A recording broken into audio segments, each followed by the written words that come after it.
હવે હવામાન નિષ્ણાંત અંબાલાલ પટેલની આગાહી આપને જણાવી દઈએ। રાજ્યમાં ફરી એકવાર વરસાદી વાદળ ઘેરાશે। 11 તારીખથી ફરી વરસાદનો રાઉન્ડ શરૂ થશે। બંગાળના ઉપસાગરમાં ડીપ ડિપ્રેશન સક્રિય થયું છે। ગુજરાત, બિહાર, રાજસ્થાનમાં વરસાદી આગાહી છે। કેટલાક સ્થળોએ 14 ઇંચ જેટલો વરસાદ પડી શકે છે તેવી આગાહી કરાઈ છે। उत्तर गुजरातना કેટલાક ભાગોમાં ભારે વરસાદની વકી છે। સાથે પંચમહાલમાં ભારે વરસાદની શક્યતા છે। મધ્ય અને ઉત્તર ગુજરાત ઉપરાંત સૌરાષ્ટ્રમાં પણ વરસાદની આગાહી। ત્યારબાદ પૂર્વ ગુજરાતમાં પણ ભારેથી ભારે વરસાદ થવાની શક્યતા રહે છે।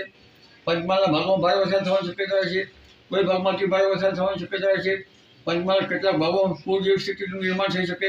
તારીખ 11મીથી પંચમહાલનું હવામાનમાં પલટો હોવાની શક્યતા રહે છે।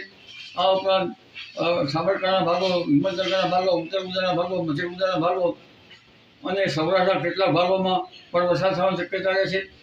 એટલે આ વરસાદી વાહન જમ્યું છે। ત્યાર પછી પણ વરસાદની સિસ્ટમ આવી રીતે ચાલુ રહેશે। 17-18 સિસ્ટમ છે।